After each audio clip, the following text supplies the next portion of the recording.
Praise God. Purihin ng Panginoon mga kapatid, isang magandang gabi, pagbati sa bawat isa. And welcome muli sa ating Wednesday prayer meeting na ating ginagawa sa ating online service.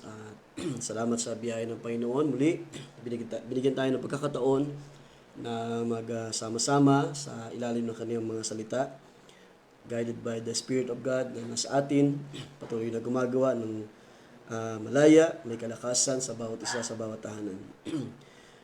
So tayo po ay dadako direkta na sa kanyang mga salita. Salamat sa isang napakagandang awit na niyandog ng ating mga brothers, Brother Jobit. Pagpalain ng Panginoon at ang bawat isa, bawat bahagi, ang ating mga bahagi sa gawain ng Panginoon ay hindi ito makakaalpas sa paningin ng Diyos. At ang Diyos ang patuloy magpala sa music ministry at sa iba pang bahagi ng ating gawain sa ating local church sa Bulihan. Tayo po'y manalangin mga kapatid at ating ihanda muli ang ating mga sarili sa mga salita ng Panginoon sa pagkakataon nito. Panginoon, aming Diyos na buhay, muli kami ay nagpapasalamat sa gabing ito na iyong napakasaganang biyaya sa aming mga tahanan na iyong pinagkaloob. Aming kang tinataas at tinadakila sa aming mga buhay. Salamat sa iyong mga pagkilos, O Diyos. Salamat sa iyong mga gawa sa bawat individual, sa bawat mananampalataya na iyong tinawag ng iyong mga salita sa mga panahon na ito. Wala kaming ibang itataas kundi ikaw, O Diyos, sa pamamagitan ng aming Panginoong Kristo Jesus na patuloy na nagpapahayag ng kaniyang mga buhay na salita ng kaniyang sarili sa iglesia at patuloy na nagtuturo sa lahat ng bagay, patuloy na nagkakaloob maging ng aming mga pangailangan sa araw-araw. Aming kang pinasalamatan, O Diyos, hindi ka nakakalimot sa iyong mga pangako at ayon sa iyong mga salita nagsabi tuwing umaga ay laging bago ang iyong katapatan. Kaya Panginoon, aming kang pinupuri minsan pa sa gabing ito. Ito ang pagkakataon na muli naming maipahayag ang aming mga kagalakan, bagamat patuloy na nasa mga kanya-kanya mga tahanan, pero ang aming mga puso at kaluluwa, Panginoon, ay iisa lamang sa iyong harapan. Ang aming nadadalamang kagalakan ay katulad pa rin ng mga nakalipas na mga panahon kung paano mo kami tinawag ng iyong salita sa uling mga araw na ito. Panginoon, kung meron ka nakita mga bagay na kakulangan ay iyong punahan sa gabing ito. Kung meron ka nakita kasalanan ay iyong patuloy na pagpatawad sa bawat isa. Ang iyong malit na lingkod ay sa iyo lamang muli umaasa, humingi ng kalakasan at patuloy na kapahayagan sa iyong mga salita. Ikaw ang manguna, ikaw ang mangusap para sa amin. At patuloy na maging malaya ka na kumilos sa bawat isa. Panginoon, nalalaman mo ang aming mga desire sa gabing ito, O Diyos, kung bakit kami naririto ngayon at nagkakatipon sa ilalim ng iyong mga salita.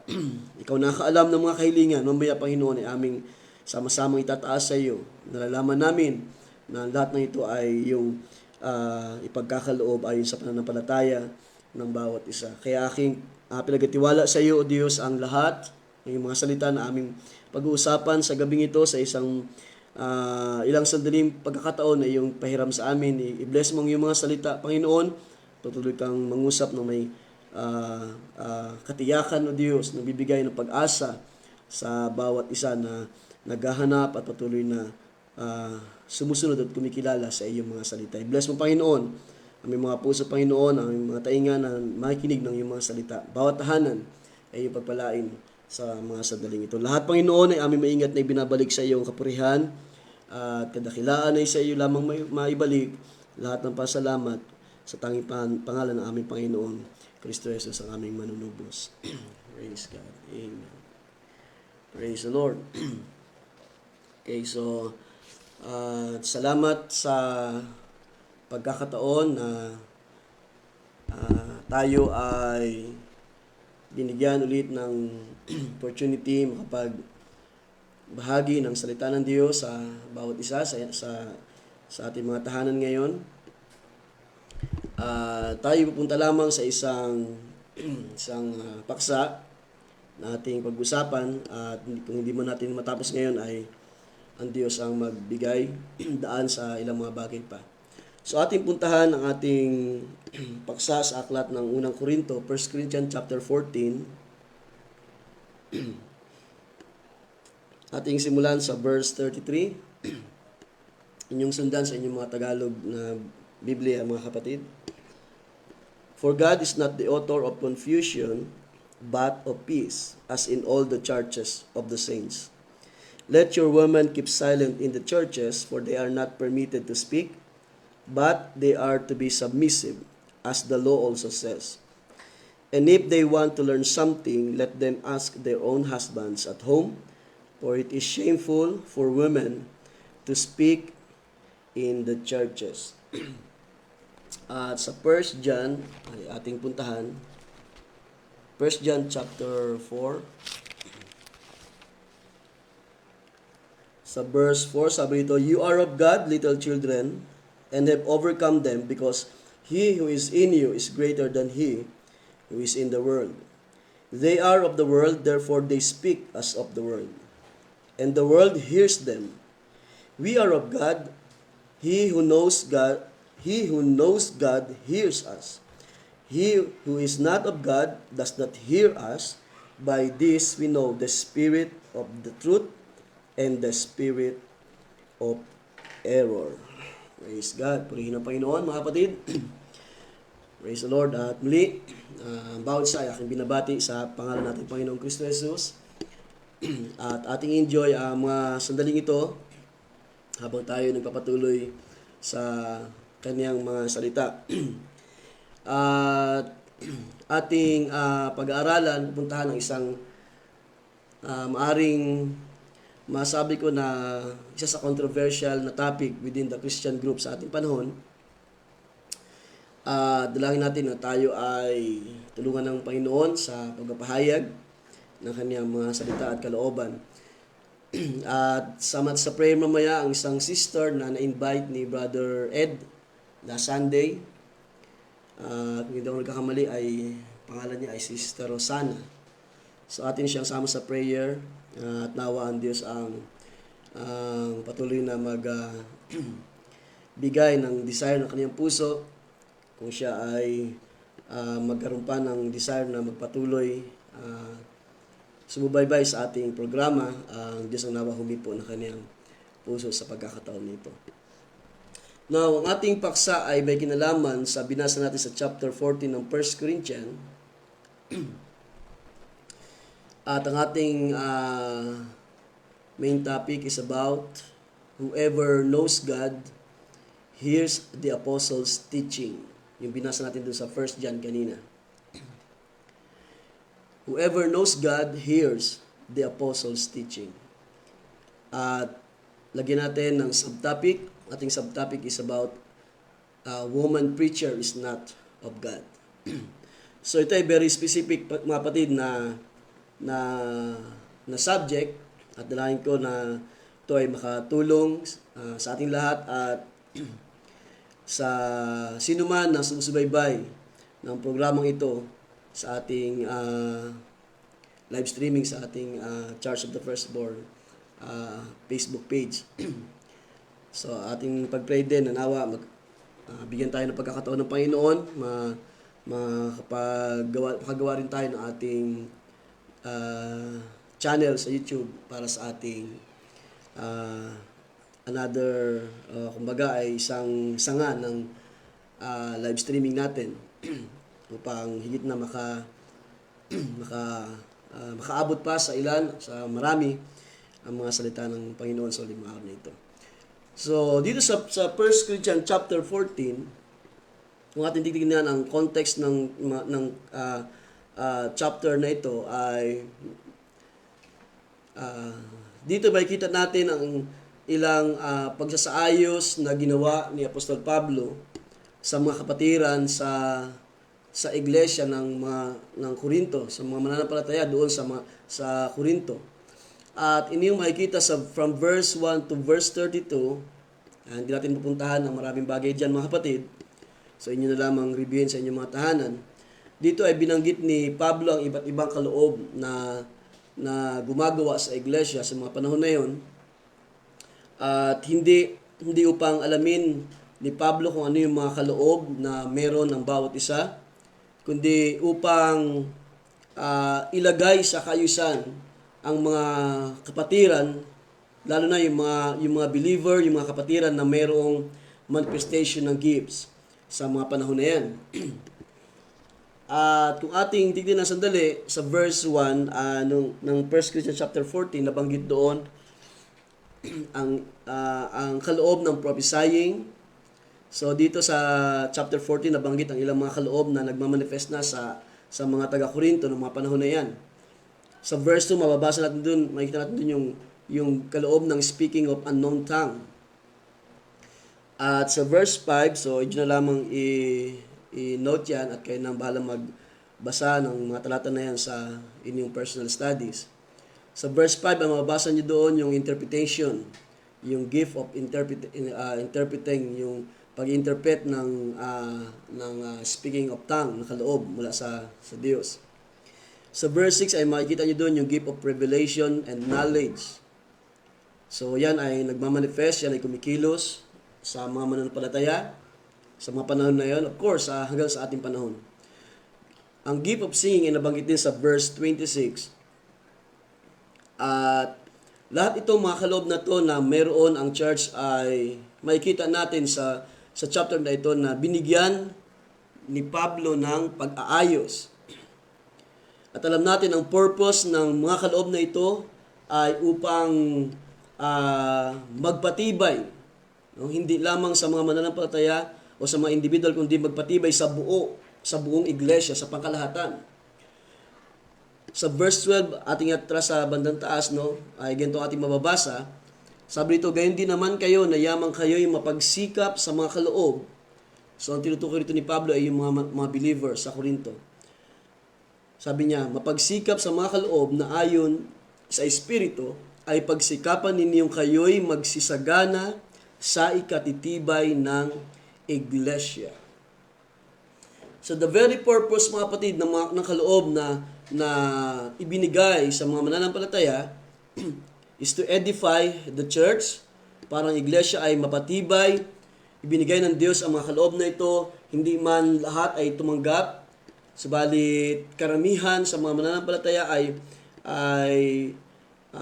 merong manifestation ng mga kaloob na ito, iba-ibang gifts na mababasa rin natin sa 1 Corinthians 12 at sa Romans chapter 12.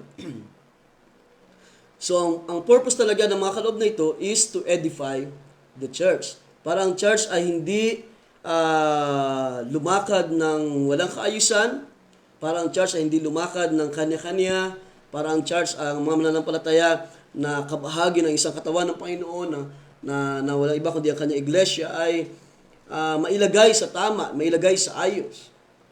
And that's why itong chapter 14 ay nagbigay daan ito sa ikaayos ng hindi lang ng isang iglesia, na hindi lang ng isang fellowship na establish na Apostol Pablo sa Corinthians, sa Corinth, sa lugar ng Corinth, kundi mula doon at kung saan mang mga iglesia, kung saan mang mga banal mayroon tinawag ang Diyos, ay ibinigay itong sulat para sa lahat. At alam natin na si Apostol Pablo ay binigyan ng hindi birong pahayag mula sa Diyos. Well, in fact, marami siyang isinulat na epistles. Alam natin ang bagay na yan. Siya ay binigyan ng Diyos ng maraming mga bagay ng kapahayagan, ng mga kalooban ng Panginoon, mga kalooban ng Diyos, mga salita, mga pagtuturo, mga utos na mula sa Diyos ay makikita natin sa kanyang mga sulat. At dito sa verse 33, kung ating babalikan yung ating teksto, and because ang purpose nga ng gifts is to edify the church, makikita natin ang Diyos mismo, sabi sa verse 33, sabi dito, sapagkat ang Diyos ay hindi Diyos ng kaguluhan. God is not the author of confusion, sabi ni Apostol Pablo. kundi ng kapayapaan gaya sa lahat ng mga iglesia ng mga banal. So hindi lamang ito doon para sa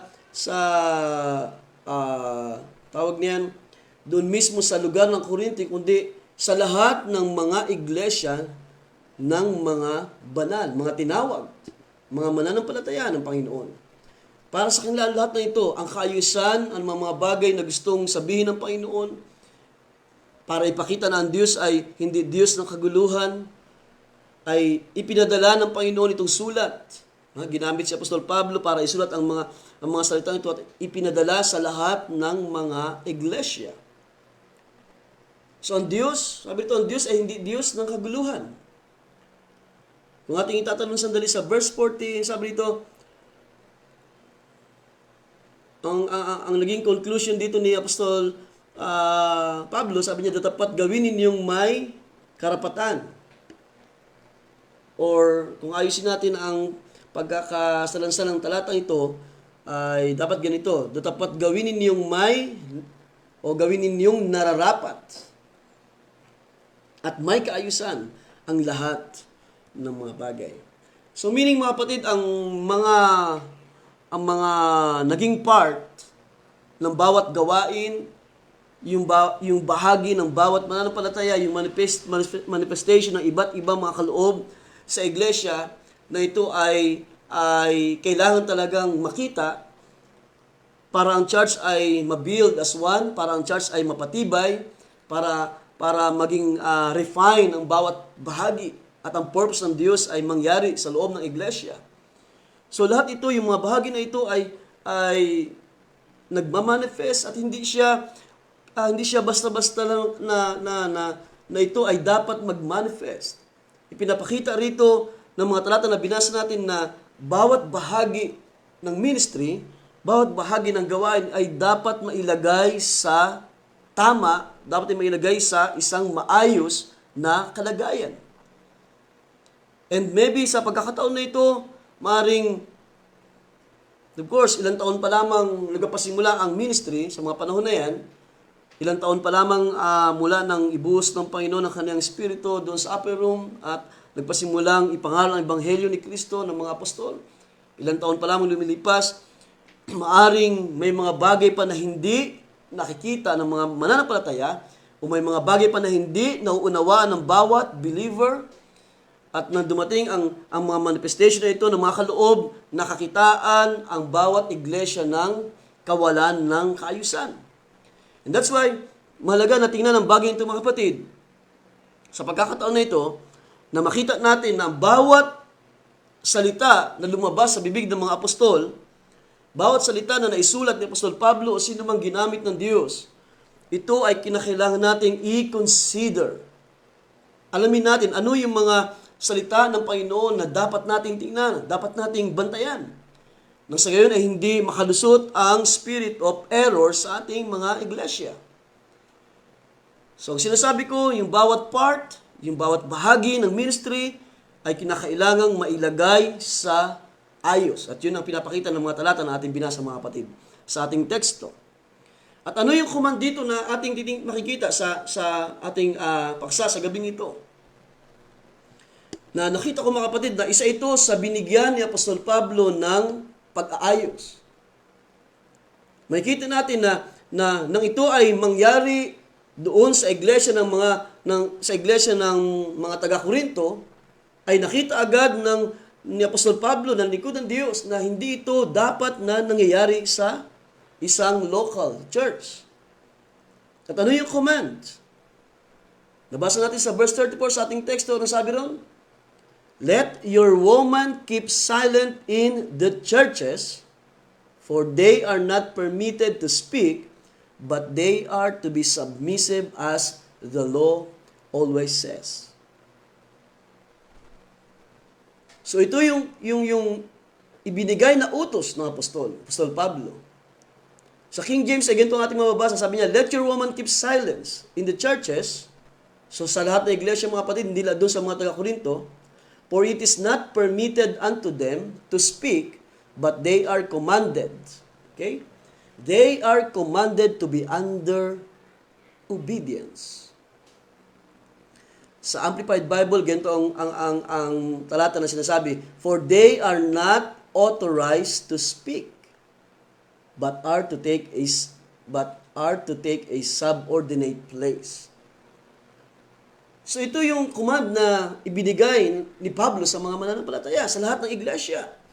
Na nakita ni Pablo ang kawalan ng kaayusan sa magitan na ang mga babae sa mga panahon na yon, ang mga kababaihan maaring natuto ng mga natuto o tumanggap ng knowledge and wisdom mula sa Diyos.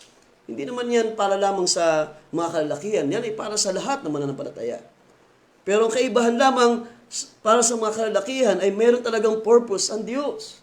Like Paul, like John, like Peter. Yung mga lingkod ng Diyos, mga kalalakihan na itinayo ng Diyos para sila ay gamitin sa pangaral, sa pagsasalita ng salita ng Diyos. Pero pagdating sa mga kababaihan, ito ang utos na ibinigay ni Pablo. "Let your woman keep silence in the churches, for it is not permitted unto them." Hindi sila binigyan ng permiso. It is not permitted unto them to speak, but they are commanded. Sila ay iniutusan na sila ay magpasakop. So dito pala makikita niyo na mga kapatid na ang posisyon ng mga kababaihan ay hindi dapat ito pumantay sa posisyon ng mga kalalakihan. Maaaring ilang mga bagay na yan ay hindi pa natin madaan ngayon. Unti-untiin lamang natin mga kapatid. So ito ay direct command ni Apostol Pablo sa lahat ng mga kababaihan, sa lahat ng mga sabihin natin, mga magulang na may karunungan, biniyayaan ng Diyos sa mga tumanggap ng wisdom and knowledge. Dahil naniniwala ako, ang karunungan na ito ay hindi mababaliwala, hindi ito mawawala ng isa-isa para sa mga kababaihan dahil ito ay magagamit ninyo sa pagpapatotoo ng salita ng Diyos. Hindi sa paraan ng pagtuturo o pangaral, but in testifying. Okay? So ito ay direct command to all women and sisters in the churches. At ito ay direktang inuutos ni Paul sa mga kababaihan sa mga iglesia. At pinapakita lamang dito ni Apostol Pablo yung tamang position ng mga babae sa mga iglesia. Yung sinasabi nito ni Paul ng mga iglesia, of course, ito yung mga called out people of God. Hindi ito yung mga iglesia na alam natin sa ating panahon. Iglesia ni Kristo o anong mga iglesia na lumitaw sa ating panahon, hindi. At tinutukoy rito ni Apostol Pablo yung mga genuine churches na tumanggap ng genuine, pure word of God sa panahon na yun at hanggang sa huling mga araw na ito, di ba? Tayo ay tumanggap ng mensahe sa huling mga araw na hindi nagko-compromise ng mga gawa ng tao. Hindi nagko-compromise ng kaisipan ng tao. Sa biyaya ng Diyos, ang mensahe na tinanggap natin is a pure word of God na may kapangyarihan para pihitin ang puso ng mga mananampalataya pabalik sa mga turo at aral ng mga apostol sa nakalipas sa panahon. Yung dinaan natin last Sunday. Diba? So let your woman keep silent in the churches, for it is not permitted to them to speak. Ang mga kababaihan sa bawat iglesia ay hindi sila pinahihintulutan na magsalita. They are not authorized to speak. Kundi sabi roon, but they are commanded. So may ibinigay na utos sa mga kababaihan sa iglesia. They are commanded to be under obedience or submission. But then, yung word dito mga kapatid na not to speak, ito ba'y nangungulugan na hindi na sila maaring magsalita sa church ng mga bagay? Hindi yun ang ibig sabihin ni Apostol Pablo mga kapatid. Hindi ibig sabihin na wala ng freedom na magsalita ang mga kababaihan sa iglesia. Diba? Meron tayong sa ating gawain, meron tayong portion ng testimony. And we allow both brothers and sisters to speak, to testify kung ano yung ginawa ng Diyos sa kanilang mga buhay. Dahil iba po yung paraan ng pagpapatotoo, testifying what God has done in your life, iba po yun sa pangaral, pagtuturo ng ebanghelyo, ng kaligtasan, pagtuturo ng mga bagay na ang Diyos lamang siyang nagbibigay para sa mga tinawag para mangaral. So yung salita dito na not to speak, hindi ibig sabihin na wala ng laya ang mga kababaihan sa church na magsalita. Kundi ito ay tumutukoy sa paraan na pagtuturo o pangangaral ng salita ng Diyos. Ang speak dito mga kapatid sa 1 Corinthians chapter 14 sa ating teksto, ang speak dito ay mayroong Greek word na laleo. Okay? Ito ay isang verb na salita. Ibig sabihin ng Greek word na laleo is to talk. Example, to utter words. At itong to talk na ito and to utter words ay may kinalaman sa yung meaning ng laleo na to preach, to say, or to speak. So, ang salita dito na they are permitted to speak doon sa mga kababaihan, ibig sabihin, hindi sila pinahihintulutan na mangaral. From the Greek word laleo, to preach the Word of God, to say the Word of God, or to speak the Word of God. Okay? So, the word speak dito, yung binabanggit ni Apostol Pablo, ay nangangahulugan na ito ay nasa paraan na ng pangangaral at pagtuturo. At hindi yun pinapakita ng ating mga talata na binasa na, ay hindi yun kalooban ng Diyos. May purpose. May layunin ng Diyos kung bakit ito ay ibinigay, kung bakit si Apostol Pablo ay ibinuka ang kanyang bibig at kanyang itinuro ang mga bagay na ito para ilagay sa ayos ang iglesia. Para hindi mawala sa posisyon ang mga kababaihan sa iglesia. Para sila ay manatili sa kung ano yung pagkatawag na meron sila at yung mga kalalakihan din naman ay manatili sa pagkatawag na meron sila. So alam natin yan, iba't ibang kaloob. Romans chapter 12, yung pag-aralan ng mga kaloob doon na binigay sa mga mananampalataya. Kaloob ng giving, kaloob ng wisdom, kaloob ng prayer. Ano pa? Yung mga awit, yan ay gift mula sa Diyos. Wisdom and knowledge mula sa Diyos. Kaya nga doon sa aklat ni James, di ba? Sabi doon, kung kayo ay nagkukulang ng wisdom, then kayo ay humingi sa Diyos. So ito ay ninanasa din natin. Nakadepende rin ito sa ating desire. Okay? Pero doon sa kalagayan ng mga kababaihan sa iglesia, hindi rin naman din sila, tawag niyan, pinigilan o hindi sila ibig sabihin hindi tumanggap ng wisdom and knowledge. Sila ay biniyayaan din ng Diyos na tumanggap ng ganung mga karunungan, pero ipinapakita lamang dito ni Apostol Pablo kung hanggang saan ang dapat na gawin ng mga kababaihan sa iglesia, at yun yung pagsasalita na hindi binibigyan ng permiso, hindi binibigyan ng authority. Ang mga kababaihan sa iglesia ay hindi binibigyan ng authority to preach. Dahil naniniwala ako, ang pangangaral ng ebanghelyo ay napakaselan na bagay na ito, na ito ay iniwan lamang ng Panginoon sa mga kalalakihan, sa fivefold ministry na mababasa natin sa Ephesians chapter 4 or 5, I think. If I'm not mistaken, mga kapatid. So ito ay isang mga bagay na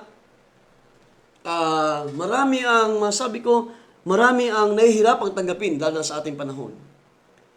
At niwala din ako na ito ay dahil na rin sa perversion na nangyari sa mga simbahan, tulad ng ating natalakay last Sunday, na mula doon sa mga kasimbahanan sa ating panahon, dahil sa ang katuruan ay hindi na biblical, ang mga pagtuturo ay hindi na based in the truth, hindi na nakabase kung ano yung tinuro ng mga apostol, at marami ng perversion ang nangyari sa mga pagtuturo ng mga iglesia, ng mga churches sa ating panahon, at niwala ko isa na ito, yung resulta ng pagpapahintulot ng mga iglesia sa mga ibang mga denomination churches. Kung bakit sila nagpahintulot dahil nagkaroon na ng perversion, at maaring ang mga talatang ito ay hindi na nila kinonsider. Okay? Ang turo na ito, ang utos na ito ni Apostol Pablo ay hindi na nila i-consider. Hindi na nila binigyang daan para pag-aralan, para kilalanin na meron palang iniwan na utos ang Panginoon sa iglesia.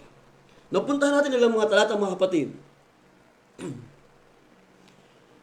Yung word doon na speak, ay nakita natin na may meaning na to preach, to talk, to other words, meaning to preach, to say or to speak the word of God. Ay makita natin sa ilang mga talata. In fact, 10 times na ito ay makita natin sa ilang mga verses sa scripture. Pero kunin na natin yung 4 na mga talata at naniwala ko sapat na ito. As the scripture says na 2 o 3 saksi para ma-establish ang isang bagay, sabi ng scripture. So kuha tayo ng ilang mga talata. Sa Mark chapter 2 verse 2, sabi dito, and straightway, sa King James Version, and straightway many were gathered together, in so much that there was no room to receive them, no, not so much as about the door. And he, tumutukoy sa Panginoon, and he preached the word unto them. So ito yung pagkakataon na ang Panginoon ay pumunta sa Capernaum para magturo, para mangaral. At dito sa verse 2, ang pinapakita rito, ang Panginoon ay, sabi ito, and he preached. Ang Greek word is the same doon sa speak na ginamit ni Paul, laleo. And he preached the word unto them, doon sa mga tao na nakapalibot sa Panginoon. Mark chapter 14 verse 9, sabi dito, verily I say unto you, wheresoever this gospel shall be preached throughout the whole world, this also that she, yung tinutukoy rito na she, yung babae na naglagay ng pabango, ng ointment sa ulo ng Panginoon, doon sa unang mga talata ang inyong babasahin. That this also that she hath done shall be spoken of for a memorial of her. Ibig sabihin, yung ginawa na ito ng babae, sa panahon na yun ng Panginoon na siya ay malapit na ipako sa krus, ang babaeng ito ay naglagay ng ointment sa ulo ng Panginoon. At ang sabi ng Panginoon, ito daw ay, sabi niya, it shall be spoken of for a memorial of her. Ito daw ay sasaysayin. Ito daw ay sasalitain o ipapangaral. The same word. Yung word na spoken dito ay may Greek word na laleo, to preach. Sasaysayin, ipapangaral yung ginawa ng babae na ito sa Panginoon. Okay? Sa Acts chapter 8:25. And they, yung mga apostol, and they, when they had testified and preached the word of the Lord, so yun yung pansinin yung salita na yun, and preached the word of the Lord, returned to Jerusalem and preached the gospel in many villages of the Samaritans. Again, ang salitang preach dito ay may Greek word na laleo. Sabi niya, when they had testified, yung mga apostol nagpatutuo at nangaral and preached the word of the Lord, returned to Jerusalem and preached the gospel in many villages of the Samaritans. So, tatlong mga talata na ating tinignan na the same word na ginamit doon ni Apostol Pablo na speak, na may kahulugan na mangaral, to speak the word, to preach the word of the Lord. So, gusto ko pang punta ng pang-apat, Acts 14 verse 25, and when they had preached, same Greek word, laleo, and when they had preached the word in Perga, they went down into Atalia. So bakit natin pinuntahan ang mga talatang ito? Para tingnan yung part na iyon na binanggit ni Apostol Pablo na hindi iyon isang ordinaryo na pagsasalita. Hindi iyon isang ordinaryo na sabihin ni Apostol Pablo na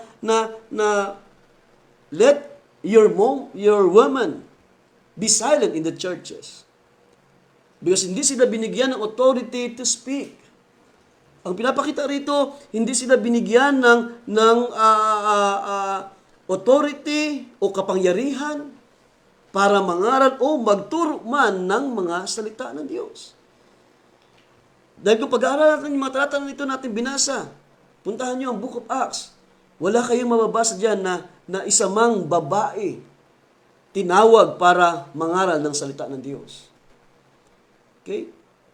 And that's why, sabi sa inyo kanina, magandang tingnan yung part na ito. Bakit si Apostol Pablo nagsalita ng ganong bagay? See? At nakita natin sa ilang mga talata, yung word na speak, spoken, preach, ay tumutukoy ito sa paraan ng pagtuturo na kung pag-uusapan ang salita ng Diyos. Dahil iba yung natural na ikaw ay nagsasalita lamang. Nagsasalita ka ng tungkol sa buhay mo, nagsasalita ka ng tungkol sa negosyo, tungkol sa mga nangyari sa paligid. At iba rin yung kapag ikaw ay nagsasalita ng salita ng Diyos. Of course, iba yun. Dahil once na ang isang likod ng Diyos ay mangusap, once na ang isang likod ng Diyos ay magpasimulang magturo, mangaral, alam natin, bawat salita na ito na itinuturo ng mga likod ng Diyos, ito ay may buhay. Di ba? Dinaan natin last Sunday, sabi ng Panginoon, the word that I speak unto you, they are spirit and they are life. Kaya naniwala ako, hindi talaga biro ang magdala ng salita ng Diyos, hindi biro magpahayag.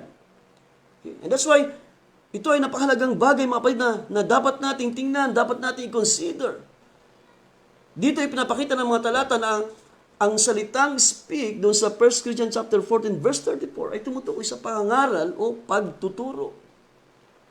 And by revelation, mga kapatid, si Pablo ay nag-utos sa mga iglesia. Yung binasa natin kanina. Nag-utos ang Apostol Pablo sa mga iglesia na hindi dapat magsalita o mangaral ang mga kababaihan. At tulad ng sabi ko sa inyo kanina, in the first place, wala tayong makikita o mababasa man sa Scripture na mga pastora na itinayo para sila ay tumayo sa harap at kaharap ang mga mananampalataya ng Panginoon. So bakit may mga lumitaw na woman preachers sa ating panahon? Gayong wala naman tayo makikita sa Scripture, sa Book of Acts, sa mga apostol, wala tayong makikita direkta na salita ng mga apostol na naglalagay talaga sa posisyon ng mga kababaihan. At kung meron kayong mabasa, pwede nating tingnan, pag-aralan. But as for me, para sa akin, sa mga pag-aaral ng Word of God, ay ito ang aking nakita. Well, kung bakit nagkaroon ng mga woman preachers sa ating panahon, ito ay resulta na lamang ng mga private interpretation ng mga simbahan na lumitaw sa huling mga araw na ito, mula sa mga self-interpretation, mula sa mga private interpretation ng mga founder, ng mga leader, doon nagmula itong kaisipan na ang mga babae ay kanilang pinahintulutan na magsalita sa mga iglesia. Pero hindi ganoon ang pinakita ng Scripture sa atin. Hindi ganoon ang pinapakita ni Paul. And that's why inaayos ni Paul. Hindi lamang yung mga kaloob ng prophesying, hindi lamang yung kaloob ng speaking of tongue, hindi lamang yung kaloob ng wisdom and knowledge, na dapat ito ay naka-inline sa Word of God, naka-inline sa kaisipan ng Diyos. Hindi dapat, dahil tayo ay meron ng wisdom and knowledge na nakita natin sa Scripture, hindi dapat ito mahiging dahilan para tayo ay mag-pop off, magbumalaki sa ating sarili. Kundi ito ay dapat na magamit ng tama, maayos, nasa lugar, sa ikatitibay ng iglesia. And can you imagine, ang part na ito ay hindi nakalusot sa paningin ng mga apostol, lalo na si Pablo. You see? Woman preacher came from private interpretation. That's what I believe, mga kapatid. Iniwala ako, woman preacher came from private interpretation. Ano mababasa natin sa 2 Peter? Tingnan natin, mga kapatid. 2 Peter chapter 1 verse 20. Sabi ito, knowing this first. Okay? So, ang salita pa lang ito na knowing this first ay nagpapakita na dapat maging priority natin ang bagay na ito. O bago tayo mag-conclude ay sa ating mga sarili, tingnan muna natin ano bang sinasabi ng Scripture. Knowing this first. 2 Peter chapter 1 verse 20. That no prophecy of the Scripture is of any private interpretation. Sabi sa Tagalog, na malaman muna ito. Sino ba ang kausap nito ni Peter?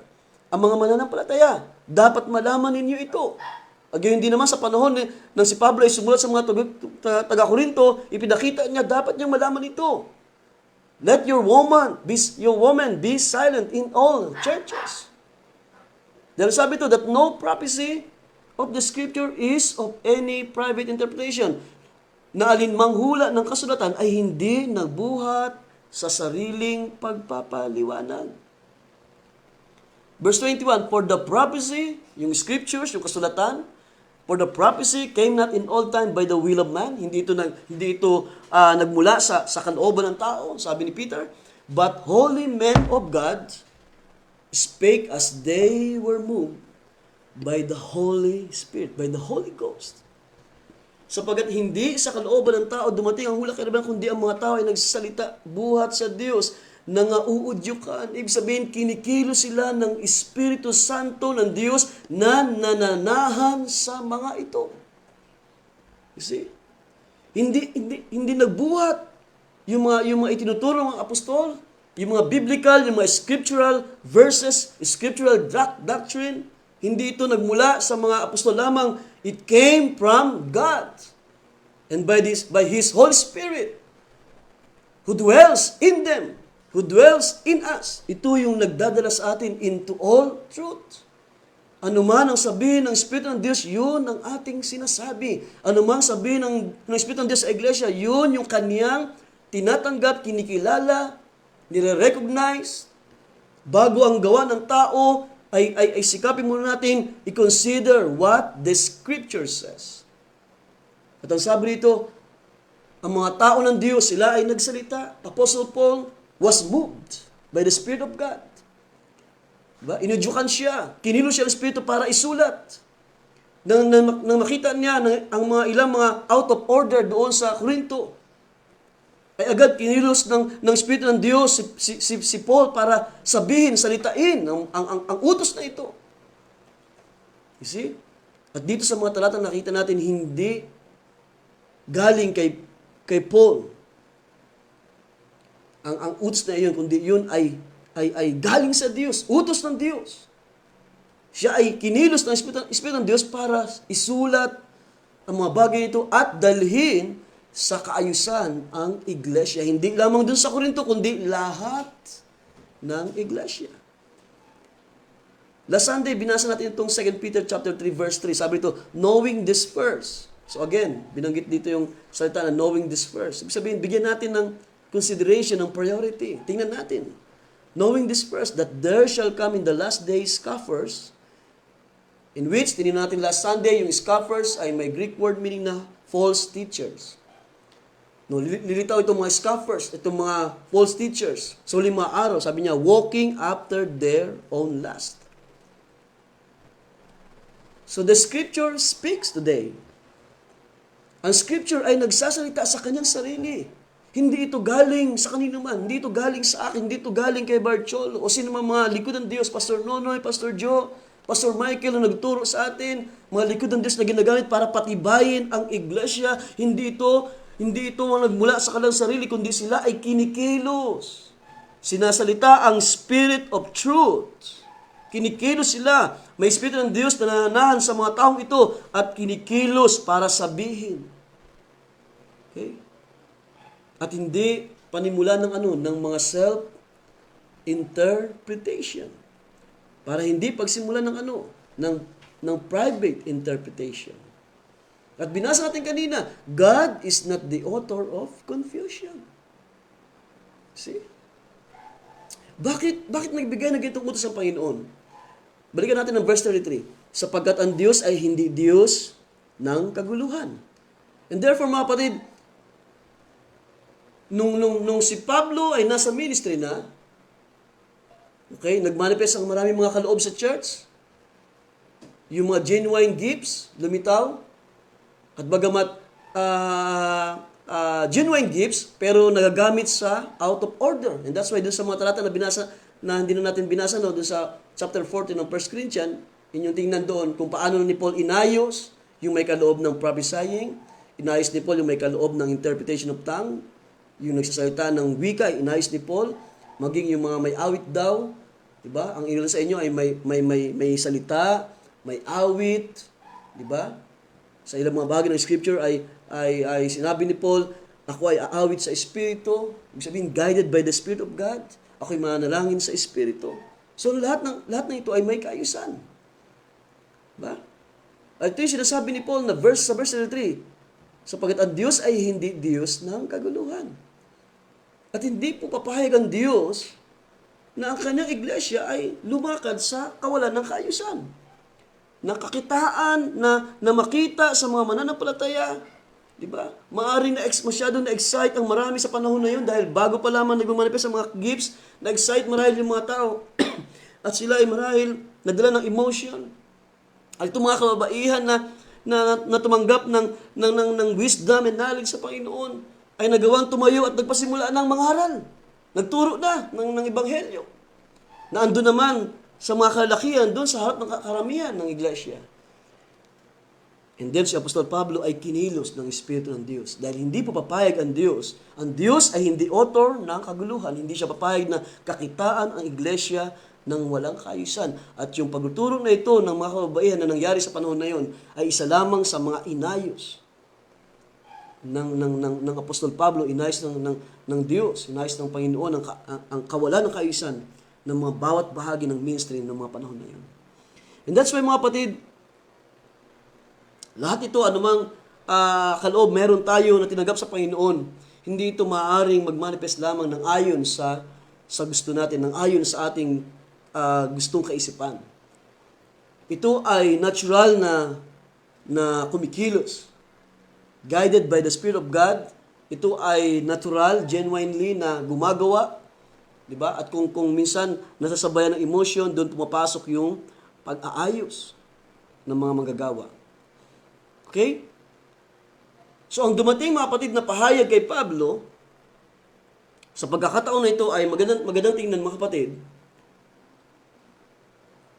na nang si Pablo ay mag-utos, okay, doon sa ating teksto, sa verse 34, let the woman be silenced in the churches. Yun ay utos, mga kapatid, pag-uutos.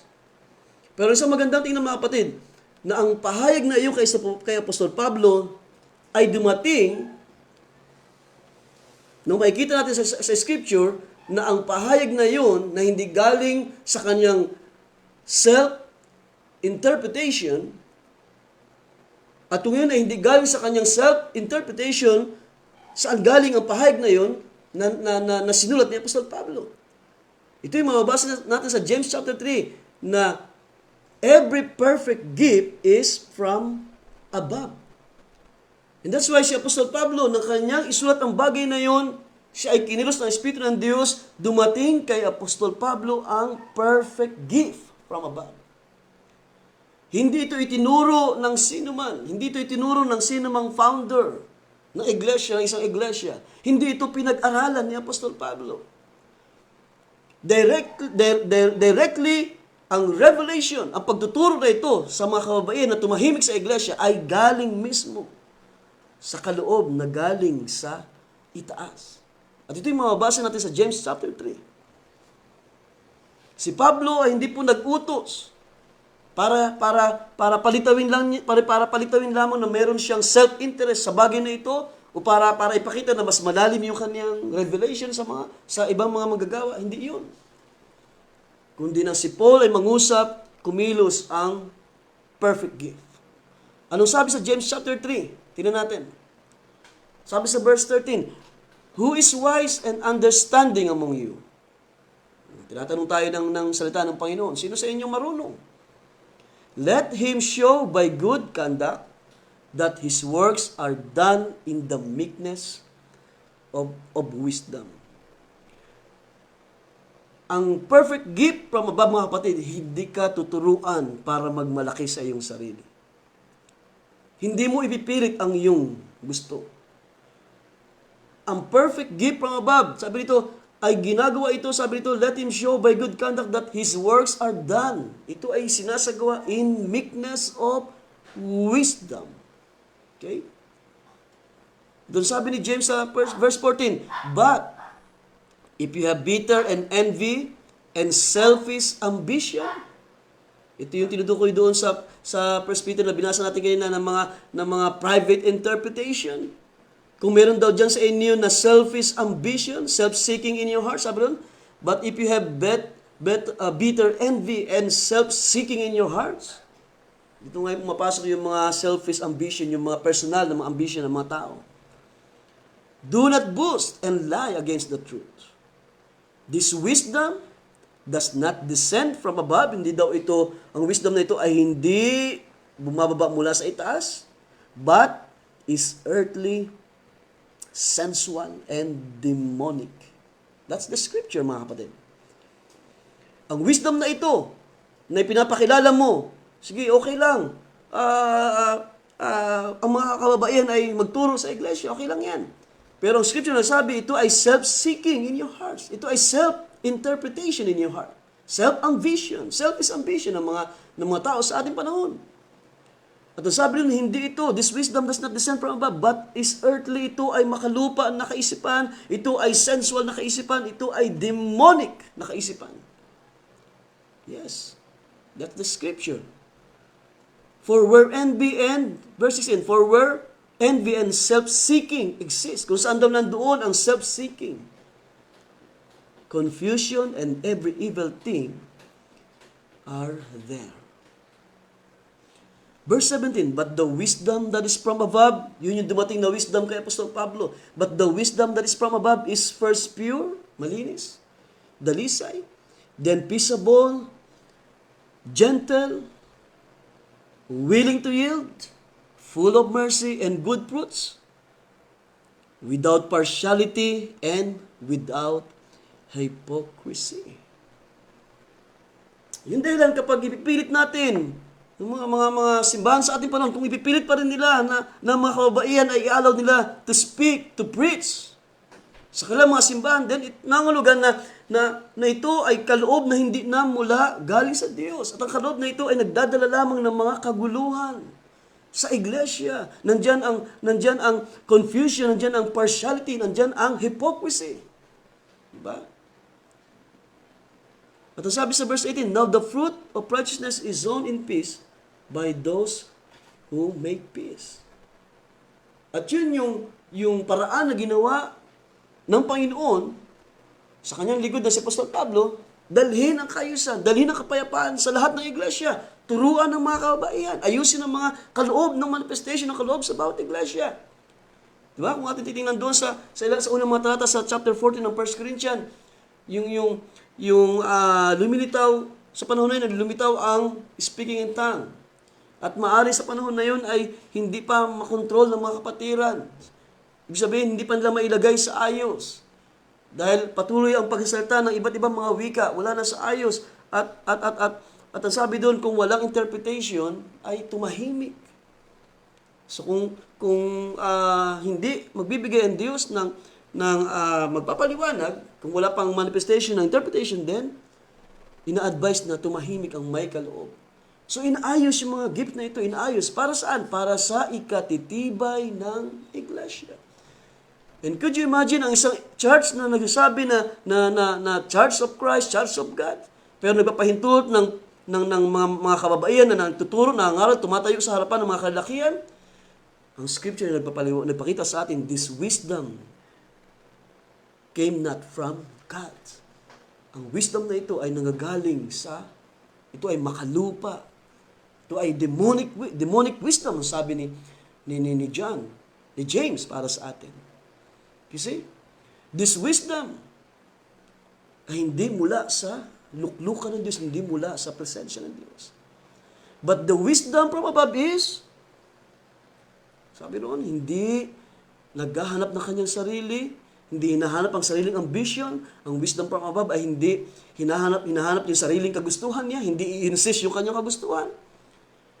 Ang wisdom from above ay maayos, walang hypocrisy, walang partiality, gumagawa ng may kapayapaan sa iglesia. And that's what we need in our churches today. This is what we need na makita mga kababaihan na nakikinakitaan na sila ay lumalakad sa tamang kalagayan, maayos na sa tamang position, kumikilos ayon sa kaloob na ibinigay ng Diyos sa iglesia. Pero ano ngayon ang mangyari, mga kapatid? What if some did not believe doon sa utos ni Apostol Pablo? Well, sa Romans chapter 3, mababasa natin ang ganito mga kapatid. Dahil naniwala ako, ay hindi talaga maubusan ng pangatwiran ng mga nag-i-insist na ganitong doctrine sa ating panahon. Pero sabi ito ni Paul sa mga taga-Romans, chapter 3, verse 3, "For what if some did not believe? Will their unbelief make the faithfulness of God without effect?" Sabi ko, paano kung ang iba daw ay hindi maniwala, hindi sumampalataya? Ang kanila bang kawalan ng pananampalataya ay makakapigil sa katapatan ng Diyos? Ba? Anong sabi ni Pablo? Certainly not. Indeed, let God be true, sabi ni Paul sa verse 4, but every man a liar. Okay?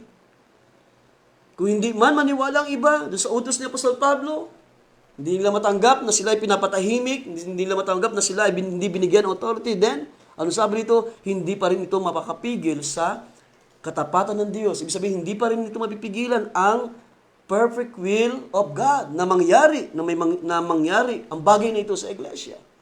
Hindi pa rin mapipigilan ang mga plano ng Diyos, mangyari pa rin ang bawat salita ng Diyos na lumalabas sa mga bibig ng mga manggagawa, sa mga bibig ng apostol, sa bibig ng mga pastor sa ating panahon, sa bibig ng mga guro sa ating panahon, yung fivefold ministry na binabagay sa Ephesians chapter 4. Nandun ang kaloob ng prophecy, ng prophets, kaloob ng pastor, ng teachers, ng evangelists, at ng apostles. Nandun ang lahat ng mga kaloob. You see? Pero lahat yun ay nilalagay ng Diyos sa kaayusan, sa maayos na bagay. But then, kung hindi man maniwala ang iba at hindi tayo tanggapin, hindi nila tanggapin ang bagay nito, then, it's all right. Ang mahalaga, si Paul ay hindi siya napigilan na sumulat. Ang mahalaga, hindi si Paul nag-alala, hindi siya natakot, baka mamaya masaktan ang damdamin ng mga believers sa mga taga-Korinto. Hindi.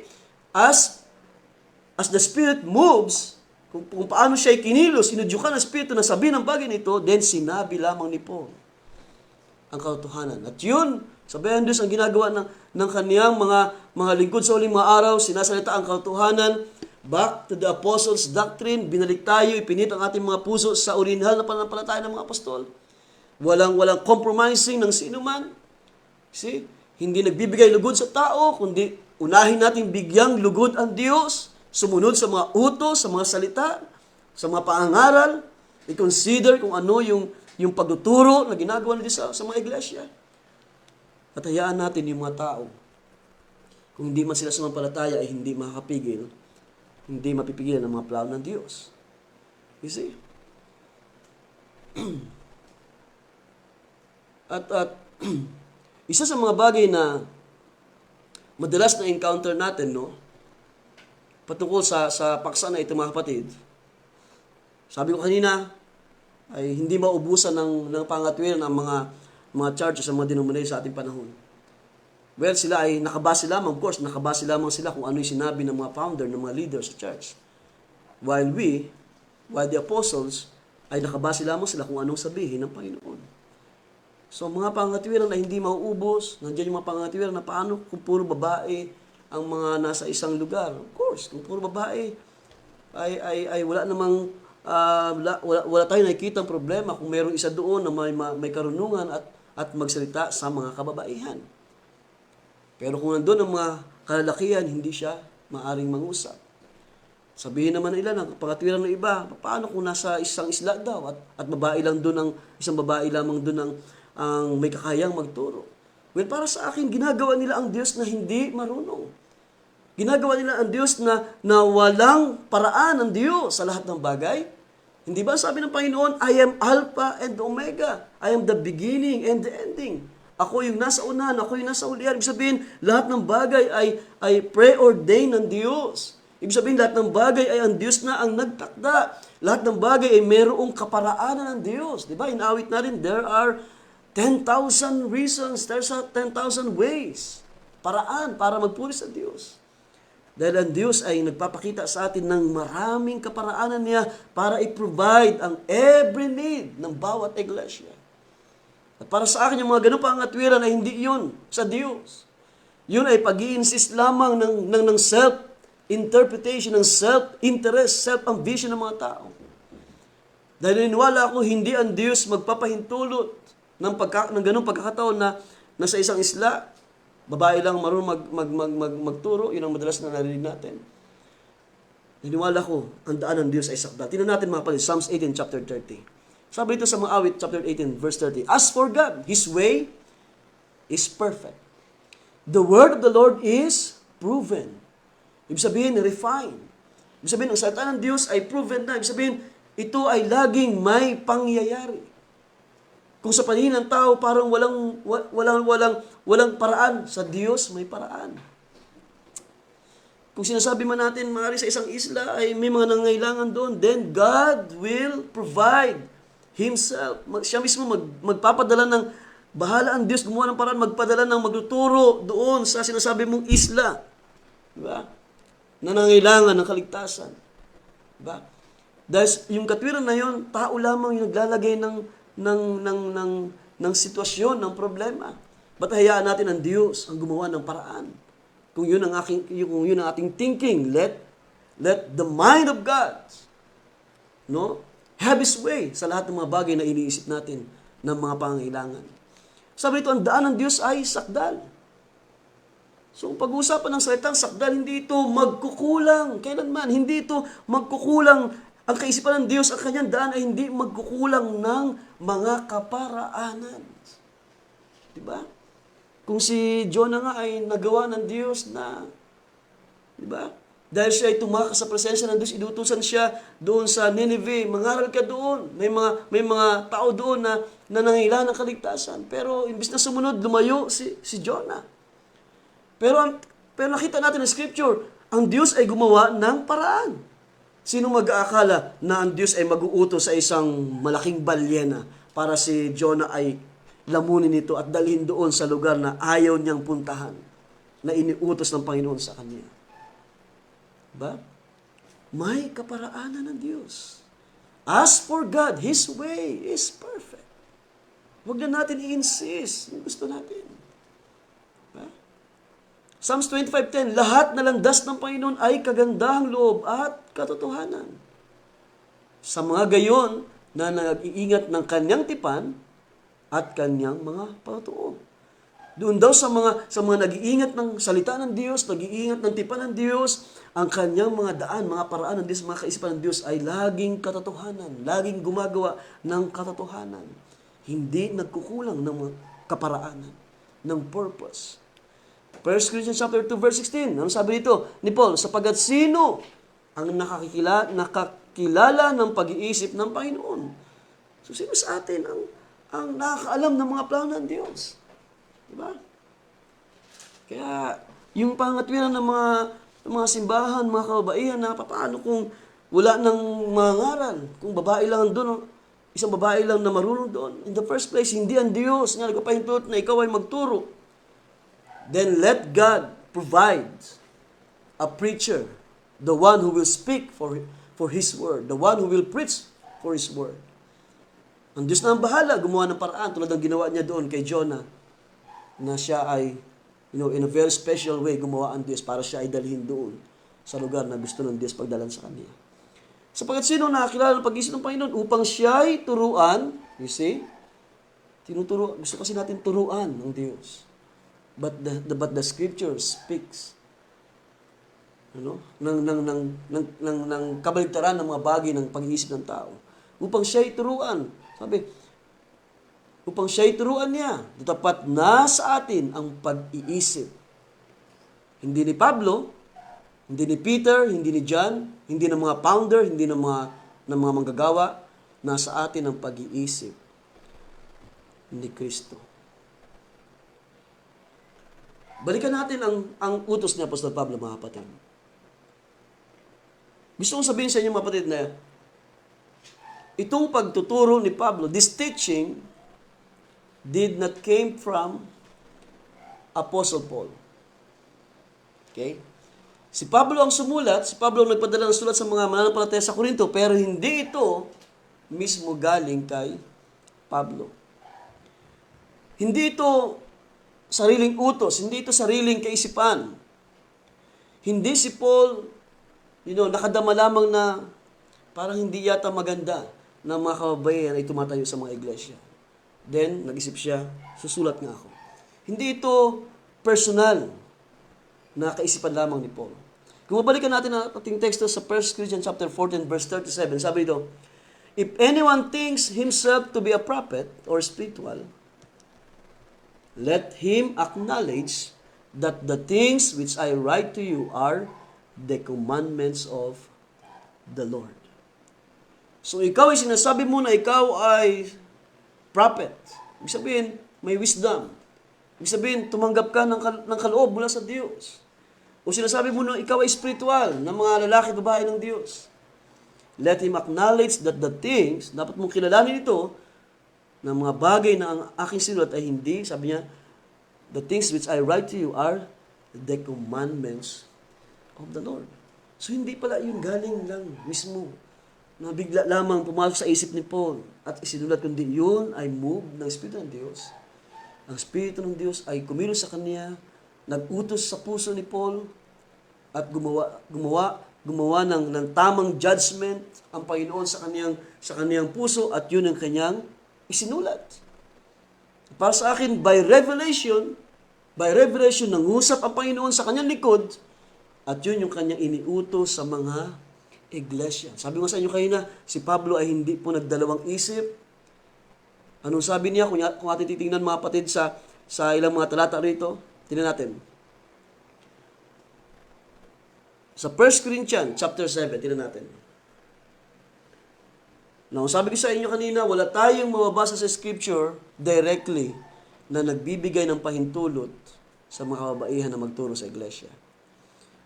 Itong revelation na tinanggap ni Apostol Pablo, ito ay masabi ko na direct revelation. Direct revelation mula sa Panginoon. Okay? At dito sa 1 Corinthians chapter 7 verse 39,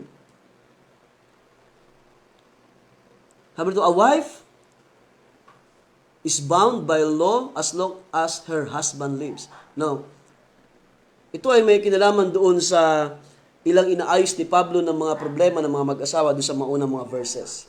So, hindi na natin pupuntahan yun. Gusto ko lang tingnan itong ilang bahagi ng verses. A wife is bound by law as long as her husband lives. But if her husband dies, she is at liberty to be married to whom she wishes, only in the Lord.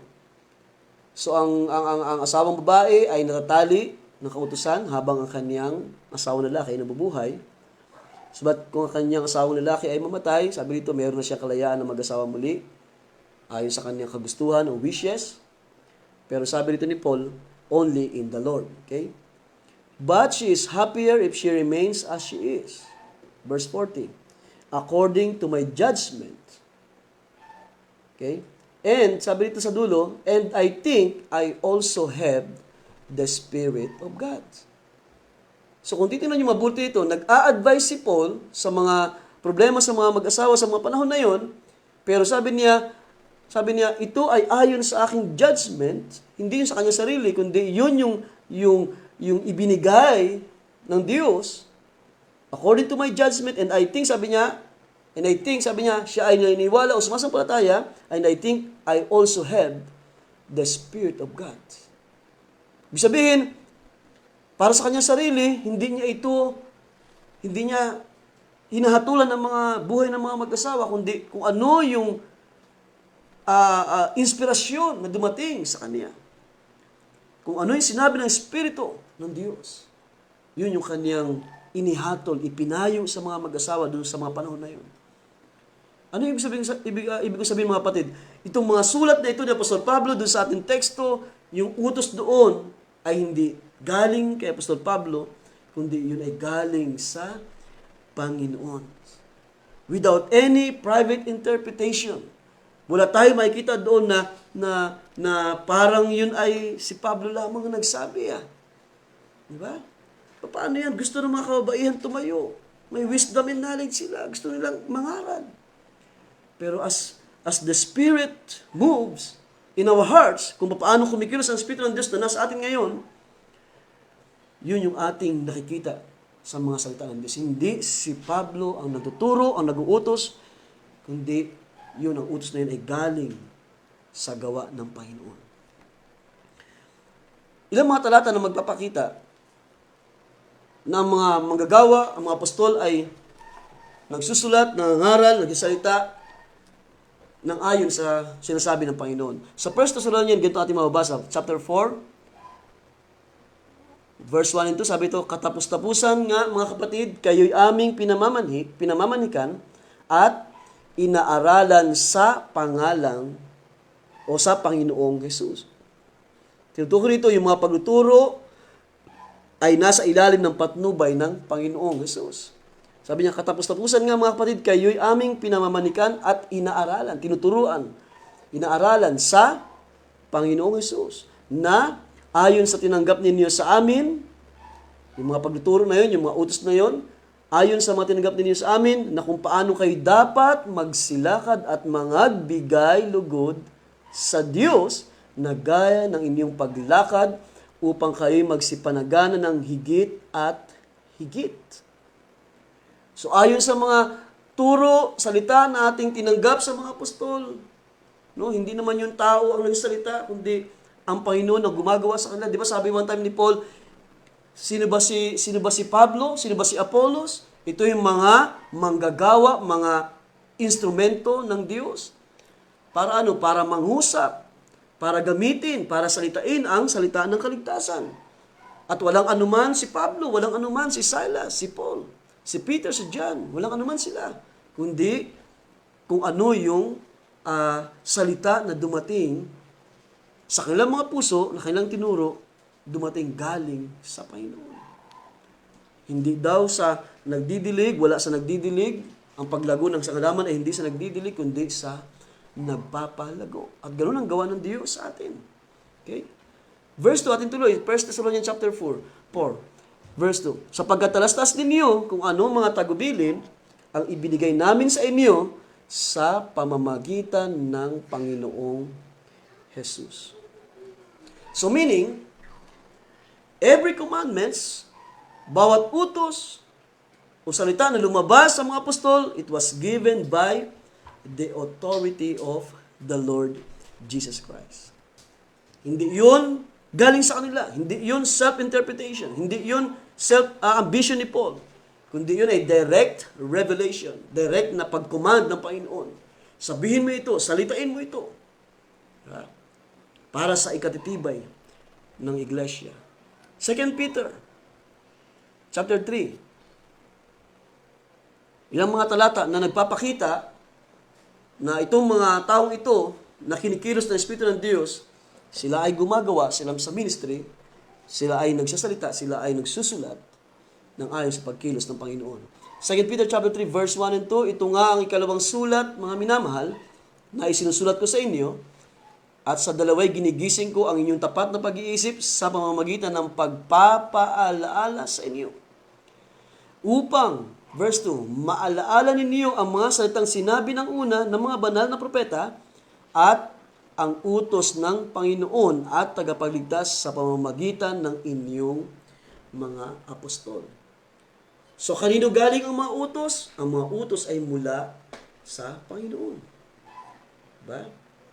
Maaring mahinibago ang mga mananampalataya. Maaring sa una hindi nila tanggapin. Maaring sa una ay sabihin nila, hindi kaya si Pablo lamang ang nagsasabi niyan? Hindi kaya yan ay, dahil si Pablo ay matalino talaga yan. No, dapat natin i-consider, di ba? Dapat, sabi natin kanina, dapat ninyong malaman muna ito. No? Na ang mga kasulatan ng Scripture ay hindi nagmula sa kalooban ng tao. And therefore, hindi dapat ito maging mabigat. Hindi dapat ito maging isang malaking deal. Hindi dapat ito maging big deal sa mga kababaihan. Dahil kung magpipilit lamang tayo magsalita, tumayo, mangaral, hindi na ang Diyos ang kumikilos. Ito ay self-will. Ito ay self-righteousness. Ito ay self-interpretation na lamang ng iyong sarili kung iyong ipipilit pa rin ang iyong kagustuhan. Na ang salita ng Panginoon ay tapos nang mangusap, tapos nang iwan ang utos, at ang sabi ni Paul, dapat niyong maunawaan ang mga sulat na aking isinulat ay galing, ito yung utos galing mismo sa Panginoon. At sino ba ang ating susundin, mga kapatid? yung founder ng isang simbahan, yung leader ng isang simbahan, yung mga denominasyon sa ating panahon, sino ba ating susundin? Hindi naman talaga si Paul. Ang ating sinusunod ay ang Panginoon. Di ba? Yung salita na kanyang sinasalita, yung salita na kanyang binibitawan ay spirit and life sa atin. Di ba? Ano sabi ng Panginoon? My sheep hear my voice and they follow me. Ano yung sinusundan natin? Yung mga utos. Ang Panginoon na nagsasalita. Di ba? And they follow me. My sheep hear. At nandito ang Panginoon nangungusap na sa bibig ni Apostol Pablo, pero marami ang hindi matanggap ang bagay na ito. Dahil marami nga ang nag-aambisyon. Diba? Marami ang self-interpretation, ang private interpretation ay lumitaw. At sabi ko sa inyo last Sunday, bahagi ito ng perversion na ginawa ni Satanas doon sa Garden of Eden. Diba? Nang kanyang baligtarin ang salita ng Diyos na iniwan kay Adan, iniwan doon sa mag-asawa. At ano nangyari? Imbis na sila ay sumunod, imbis na si Eva ay i-consider niya ito ang salita ng Diyos. Pero dahil nga sabi ni Paul sa isang bahagi ng Scripture, ang babae ay mahina. And that's why nakalusot ang kaaway, nakalusot ang kasalanan in the beginning, doon sa pasimula. Nang sabihin ng serpente, tunay ba na kayo ay mamamatay? Samantalang ang sabi ng Diyos na kapag inyong kanin ang puno na pagkaalam ng mabuti at masama, kayo ay mamamatay. Pero ang ginawa ng perversion, ang ginawa ni Satanas sa mga panahon na yon ay binuluktot ang salita ng Diyos. And that's why nakapasok ang kasalanan. At hanggang sa uling mga araw na ito ang daladala ng karamihan sa ating panahon. Self-interpretation. Na kung ating iti-trace back, ay galing doon sa serpente. Kaya nga sabi ni James, di ba? This wisdom na hindi galing sa Diyos, it is earthly, sensual, and demonic. Bakit demonic? Hindi mo makikita sa scriptures. You see? At yung dahilan, tayo nagpapasalamat, tayo ay biniyaan ng Diyos na mabuksan ang mensahe sa uling mga araw at tayo ay makakita ng tama na gawa ng Diyos, tama na paggawa ng Espiritu ng Diyos sa uling mga araw na ito. Balikan natin ating teksto sa 1 John. At napakaganda ng mga talata nito natin binasa kanina. Ang sabi sa chapter 4 ng 1 John, verse 4, kayo'y sa Diyos. Nangungusap siya sa mga believer. Mumuting kong mga anak, at inyong dinaig sila, ang sanlibutan, sapagkat lalong dakila siyang nasa inyo kaysa nasa sanglibutan. Dakila siya na nagtuturo sa iyo, kapatid. Dakila siya na gumagawa sa iglesia.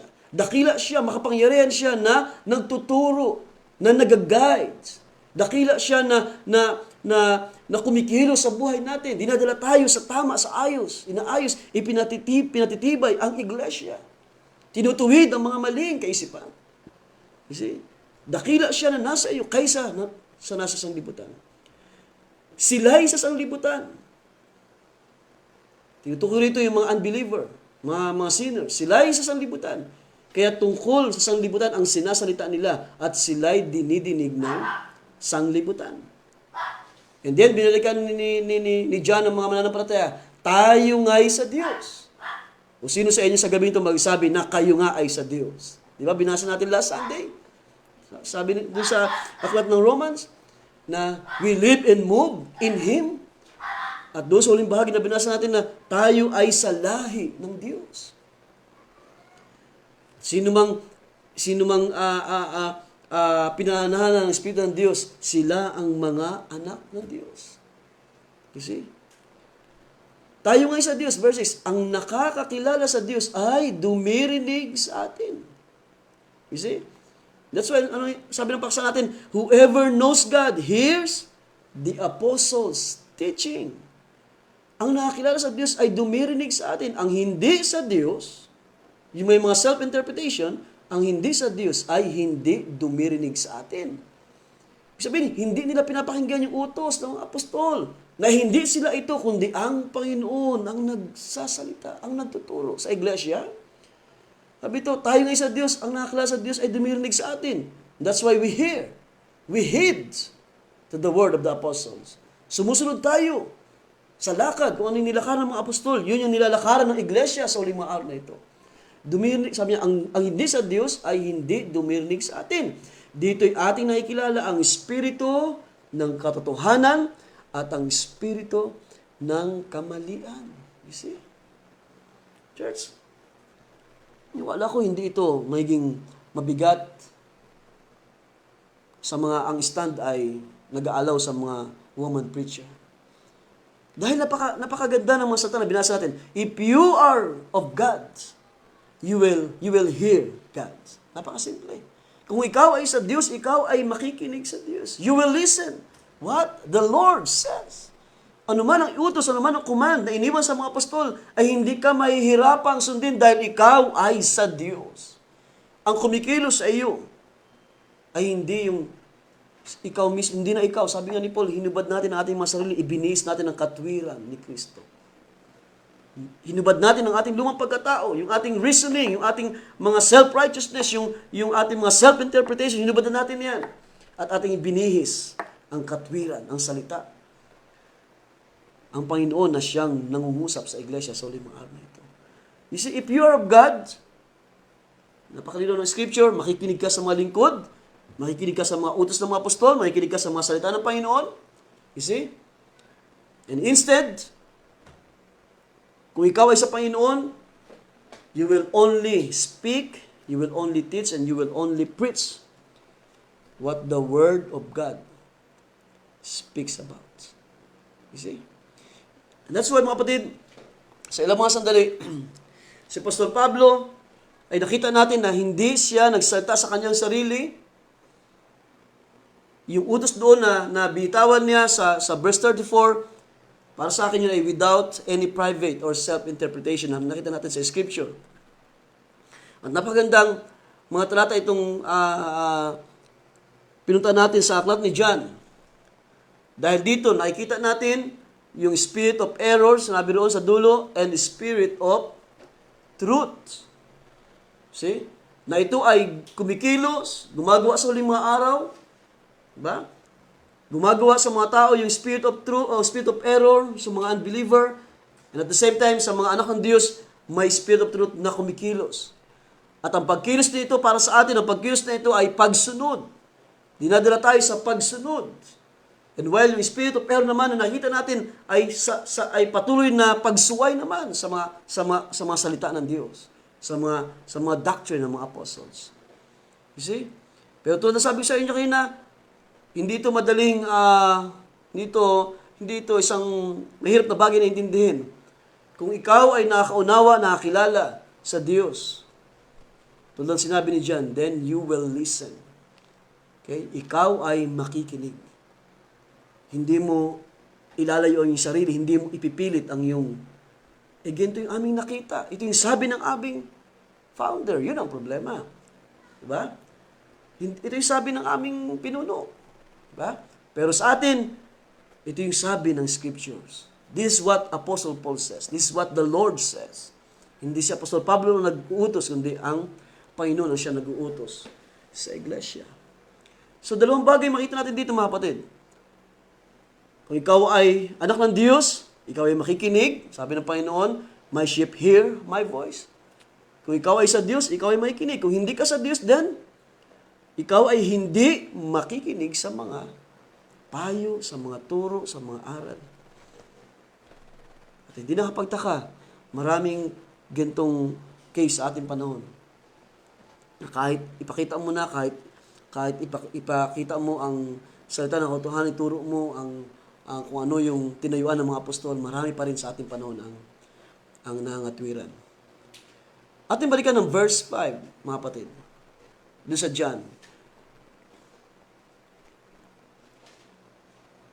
Dahil yung day dito ay tumutukoy doon sa mga tao na hindi kumikilala sa Diyos o hindi sa Diyos.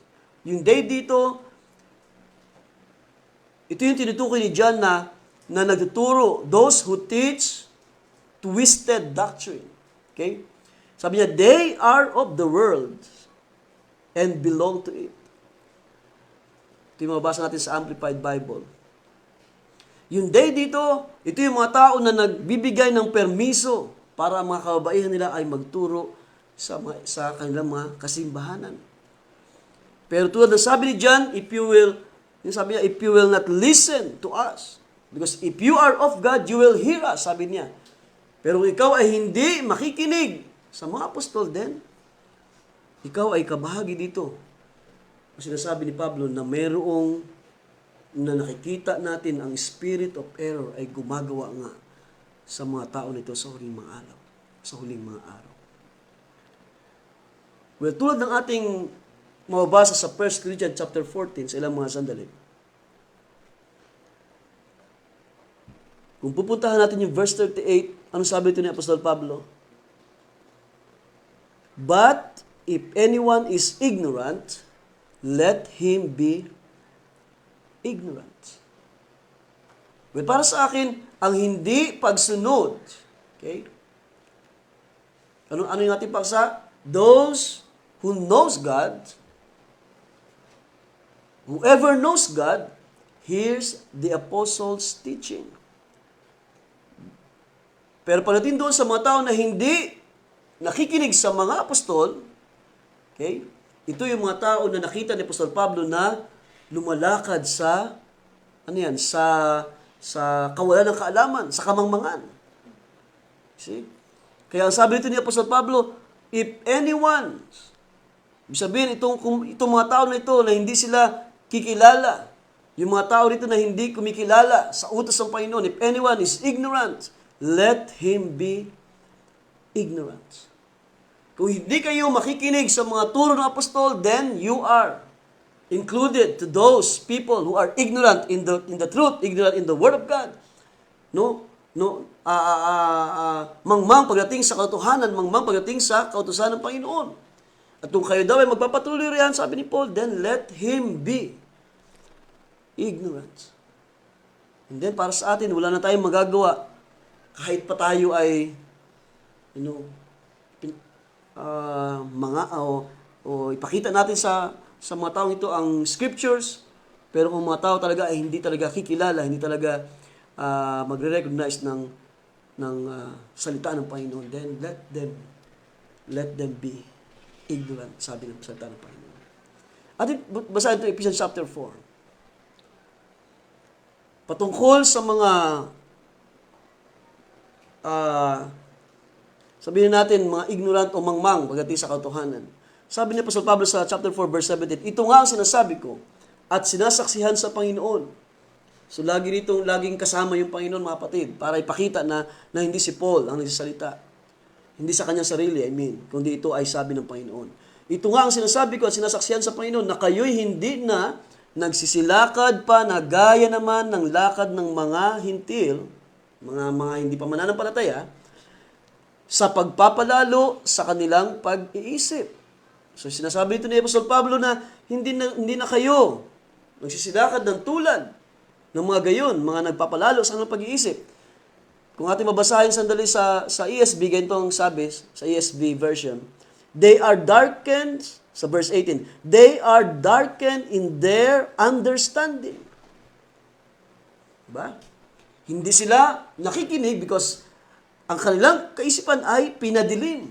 Okay? They are darkened in their understanding, alienated from the life of God because of the ignorance that is in them due to their hardness of heart.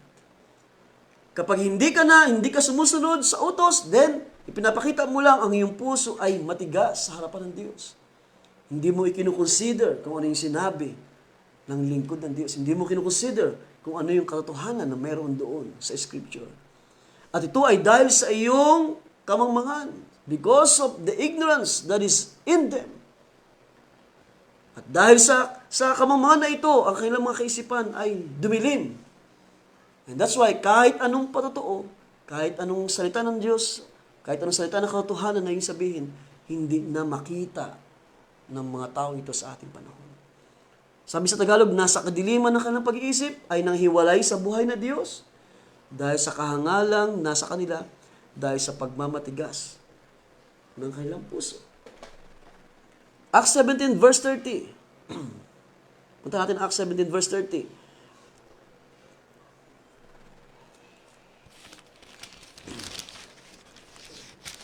Okay. Basahin ko sa aking New King James. Acts 17 verse 30. Truly, these times of ignorance God overlooked, but now commands all men everywhere to repent. Sa Amplified Bible, gintong pagkakasaling, therefore God overlooked and disregarded the former ages of ignorance. Patungkol sa mga mananampalataya. Ibig sabihin, pinalipas na ng Diyos. Hindi na tiningnan ng Panginoon yung ating mga kamangmangan noon. Pinalipas na yan ng Diyos. Sabi niya, but now, He commands all people everywhere to repent. Ano yung kanilang pagsisisihan? Yung mga bagay na kanilang nakasanayan sa kanilang mga katuruan, sa kanilang mga simbahan. Dumating ang salita, dumating ang pagtuturo ni Pablo, at lahat ng mga kamangmangan ay pinalipas na. Ang Diyos ay nag-provide ng wisdom, ang Diyos ay nag-provide ng perfect gift from above, at yun yung sinulat ni Paul, let your woman be silent. Diba? Napakabigat, napakasakit minsan. Pero wala tayong magagawa. The Lord says so. And now, when this wisdom comes, nang dumating ang wisdom na ito, ang pagtuturo na ito ni Apostol Pablo, ang sabi sa Acts 17, pinalipas ng Diyos ang iyong kamangmangan, kapatid. At ngayon, inuutusan ka ng Panginoon na pagsisihan mo ang mga bagay na iyong kasalanan. Kasalanan kasi yan kapag matigas ang ating mga puso sa salita ng Diyos, kasalanan niyan. Katigasan ang ating mga puso, na hindi tayo nakikinig, hindi tayo sumusunod. Kasalanan niya sa Panginoon. Tinuturuan tayo ng Panginoon na magsisi to change our old way of thinking. Yung mga natutunan natin, kung tayo man ay bahagi ng isang denominasyon, natuturo ng ganitong mga bagay, it's time, sister, to repent. Napakalinaw ng utos ng Apostol Pablo, let your woman be silent in all the churches. Ano yung they are not permitted to speak. Ano yung salitang speak? Hindi kayo binigyan ng authority para magturo dahil ng salita ng Diyos. Diba? Marami niya nagbabahay-bahay sa ating panahon.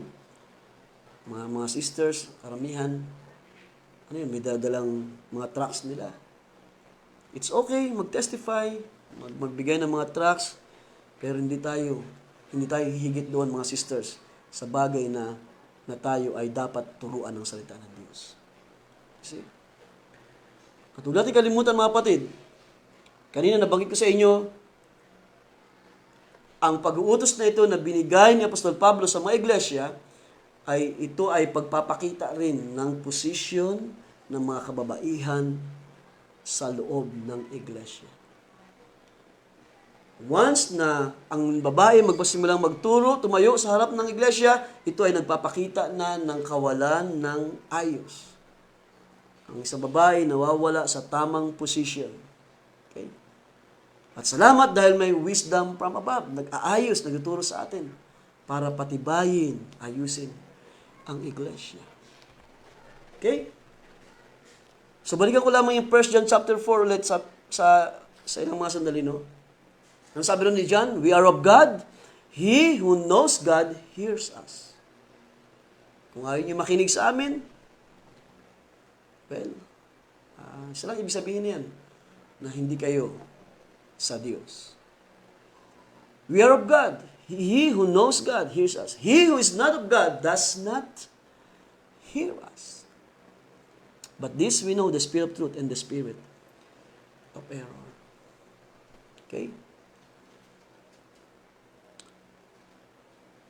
Sa Amplified Bible, gusto ko na basahin yung version na ito, sa Amplified Bible. Yung 1 John chapter 4, verse 5, sabi ito, they are of the world and belong to it. Therefore, they speak. Okay? Ano yung salitang speak? Nagtuturo sila, nangangaral. They speak from the world. Yung kaisipan, yung viewpoint. Kung ano yung gustong sabihin ng sanlibutan, yun yung kanilang tinuturo. Diba? Yun yung kanilang sinasabi sa kanilang mga simbahan. Therefore, they speak from the world no? Nandiyan na yung mga immoral freedom, nandiyan na yung mga baseless theories ng mga tao, yung mga turo, yung mga doctrine na hindi naman talaga biblical, lahat na nandun. And the word listens closely and pays attention to them. At yun ay isang nakakalungkot na bagay. The blind, sabi ni Jesus, the blind leads the blinds. Dahil ang mga nagtuturo, ang mga nangaral ay nagsasalita kung ano yung sabi ng sanlibutan, then the word listen closely, sabi ito, and pays attention to them. Well, lahat na ito ay nauwi lamang sa amang mga kapatid. Verse 6, ang sabi rito ni John, we, yung mga apostles na nagtuturo ng salita ng Diyos, we are from God. And whoever knows God, listens to us. Whoever is not of God does not listen to us, but this we know, the spirit of truth and the spirit of error. Sa paraang daw ito ay nakikilala natin ang pagkilos ng espiritu ng katotohanan. Ibig sabihin, yung pagkilos, ang motivation ang motivation ng Diyos ay gumagawa. Directly, of course. Dahil ang Espiritu ng Diyos na nasa atin ay siya ring is the same Spirit of truth na gumagawa sa iglesia. Saan ba tayo dinadala? Dinadala tayo sa buong katotohanan. Diba? At dito nakikita natin ang paggawa ng Espiritu ng katotohanan saan? Doon sa mga kumikilala sa Diyos. At ang kabilang bahagi, nakikilala natin ang paggawa naman ng Spirit of error doon sa mga tao na hindi sa Diyos. At sabi nga sa inyo last Sunday, that's the sad part. Yung kalagayan, yung condition ng perverse generation. And we're thankful, brothers and sisters, tayo nagpapasalamat. And that's why, diba, umiiyak tayo, nagpupuri tayo, naggagalak, Panginoon, salamat. Ang salita mo ang nag-agaw sa amin. Dinala kami ng iyong katotohanan, dinala kami ng iyong mga salita. Inihiwalay mo kami sa perverse generation na ito. Diba? Tinukoy ni Brother Branham yung ating ginote last Sunday na ang Roman Catholic Church ay tinawag niyang death trap. Dahil nagtuturo ng unbiblical, nagtuturo ng hindi scriptural. At dinadala ang mga tao saan? Sa pagsunod sa mali. Sabi ni prophet, tinawag niyang death trap. Salamat, inalis mo kami sa ganung kalagayan.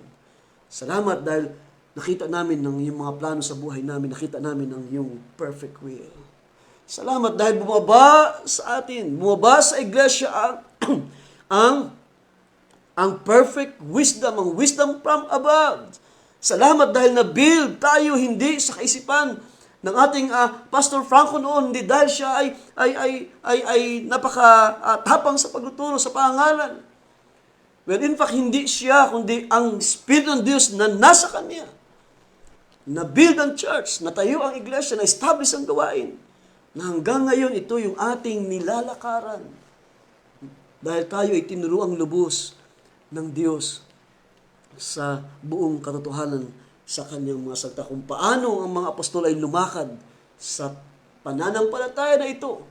Diba? Sabi ni Jude, one time sabi niya na na inyong pagsikapang, no, ipaglaban ang pananampalataya nito na minsan na ibinigay sa mga mananampalataya. Minsan na tinanggap ng mga apostol. Diba? Anong sabi natin last Sunday? Sabi ng Panginoon, upon this rock of revelation, I will build my church.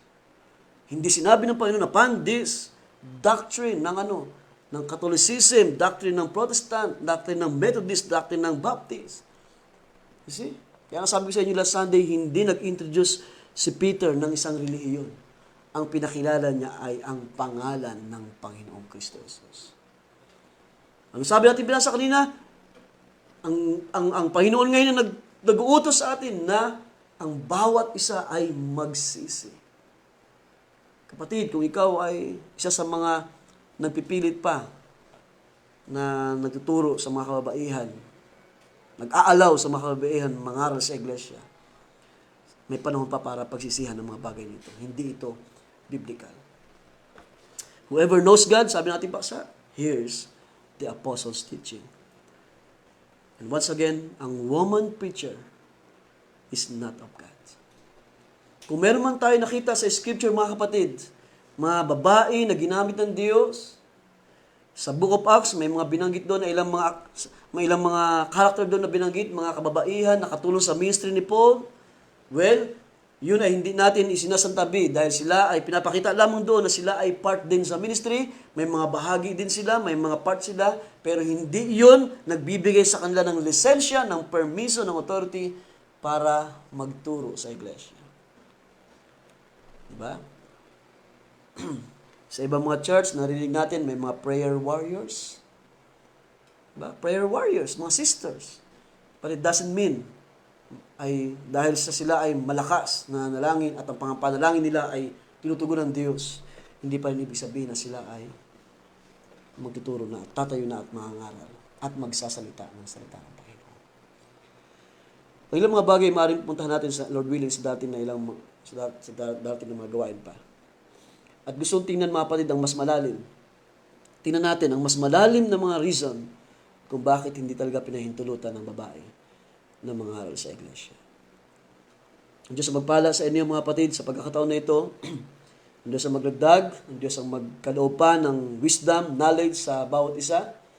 Sa inyo na mga matagal na sa mensahe, hindi na ito bago sa inyo, binabalikan natin alang-alang sa mga nangailangan, alang-alang sa mga naghahanap ng katotohanan, alang-alang sa mga tao na naniwala ako na mga bahagi din, mga itinilaga din na lumakad sa buong katotohanan ng salita ng Panginoon. Purihan Diyos, ang Diyos magpala sa bawat isa at tayo manalangin tapos sa ating gawain at ating bigyang daan ng isang prayer request. Okay, dalawa ito. At ating sama sa ating panalangin mamaya habang kayo na rin sa inyong mga tahanan. From Sister Mylene Montemayor, good evening po Pastor at mga kapatid. Pasama po sa prayer ang patuloy na kagalingan ni Brother Ruel sa kanyang masamang pakiramdam. To God be the glory. God bless you po and miss you all po. Ating sama sa prayer ang kanyang brother husband, Brother Ruel. Mga bagay na ito ay maliit lamang sa Panginoon. Kung tayo sumasampalataya, huwag tayo mag-alinlangan. Sister Mylene, Brother Ruel, bawat isa ay hindi tayo pagkukulangin ng Panginoon. Diyos ay tutugon sa ating mga pangailangan. Mula kay Brother Jason de la Cruz, good evening Pastor at mga kapatid, pasama din po ako sa prayer, Lord willing. Matuloy ako sa pagwidyan sa Cavite ngayong Sabado. Nawa ang Panginoon ang mag-ingat sa akin sa biyahe at nawa ay walang maging problema. Okay, sasama sa prayer, Brother Jason, na nagplano na naman umuwi sa atin. So, kamusta sa inyo riyan sa Samar, sa iyong pamilya, kay Esther Madel. So, kailan kayo uwi, Esther Madel? Kasi hindi naman dito binanggit ni Brother Jason kung kasama na sila. So, anyway, Brother Jason, ang Diyos ang mag-ingat sa iyo. At sumapala, kalakasan sa iyong biyahe sa dating ng Sabado. Okay, so kung wala na, tayo po ay manalangin at patuloy na tayo magdalaginan sa isa't sa mga kapatid. At hindi pa tapos ang ating paglaban. Ang ating paglilingkod ay nagpapatuloy sa mga panahon na ito. Ang Diyos sa patuloy na magpalago sa inyong mga pananampalataya. Ang Diyos sa patuloy na magpatibay sa inyong mga tahanan, magpatibay sa mga relasyon, magpatibay sa inyong mga mga pagsisikap, mga bagay ito, mga trabaho, negosyo man, lahat ng bagay ito na ating pinagkatiwala sa Diyos. Praise God. Purihin ng Panginoon. Tayo po'y manalangin at ating sama sa prayer ang mga bagay na nabanggit. Praise God. Purihin ng Panginoon. Dakilang Diyos, aming Ama sa langit, muli kami ay nagpapasalamat, Panginoon, sa pagkakataon na iyong pinahiram. Salamat dahil tinaglay namin ang kalakasan, pisikal, spiritual na kalakasan mula sa iyo. Tinaglay namin ang karunungan mula sa iyong banal na mga salita, mula sa iyong banal na presensya. Salamat dahil nagpadala ka ng iyong mga salita sa amin sa mga panahon na ito. Salamat dahil hindi mo kami pinabayaan na kami ay magpatuloy na lumalakad sa aming mga sariling kalooban. Salamat dahil ipinadala mo ang iyong Santong Espiritu, ang Espiritu ng katotohanan na sa amin ay nagturo at nagdala sa amin na lumakad ayon sa salita, ayon sa utos ng aming Panginoon, na kung paano siya ay nangungusap at nagsasalita ng buhay. Ay yun ang aming karanasan, yun ang aming naranasan sa huling mga araw na ito. Hindi kami lumalakad sa kaisipan ng tao. Hindi kami lumalakad sa utos ng tao. Hindi kami nabubuhay sa sinabi lamang ng tao. Kundi kami ay lumalakad, kami ay nabubuhay. We live and move sa magitan ng iyong paggawa, sa magitan ng iyong pagkilos, ng iyong salita sa huling mga araw na ito, Diyos. At ang iyong salita ay buhay sa amin. Ang iyong kautusan ay buhay sa amin, Panginoon.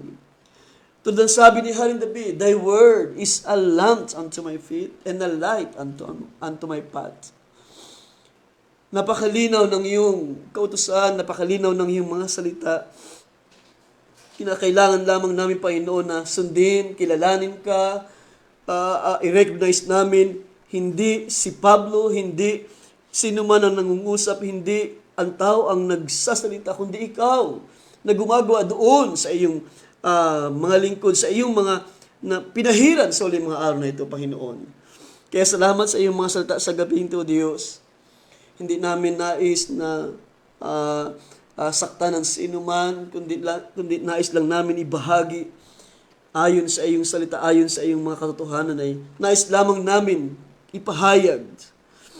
At dalangin ko, Panginoon, nawa wala mga bagay na nabanggit ang iyong malit na lingkod na mula sa kanyang sarili, na mula sa self-interpretation or private interpretation. Dalangin ko, ito'y gumawa sa amin, ito'y mula sa iyo, O Diyos. Mula sa iyong luklukan ng awa ay saganang dumadaloy ang mga salita ng buhay. Mula sa iyong mga lingkod na ginagamit sa uling mga araw, pastor man siya or isang propeta, isang guru, isang ebanghelista o isang apostol sa uling mga araw. Wala kami ibang nilakaran o nilalakaran maliban sa kung ano ang tapos mo nang ipinakilala, ipinahayag. Kung paanong tapos mo na, Panginoon, na itayo ang iyong iglesia sa ibabaw ng bato, ng pahayag na mula sa iyo, O Diyos.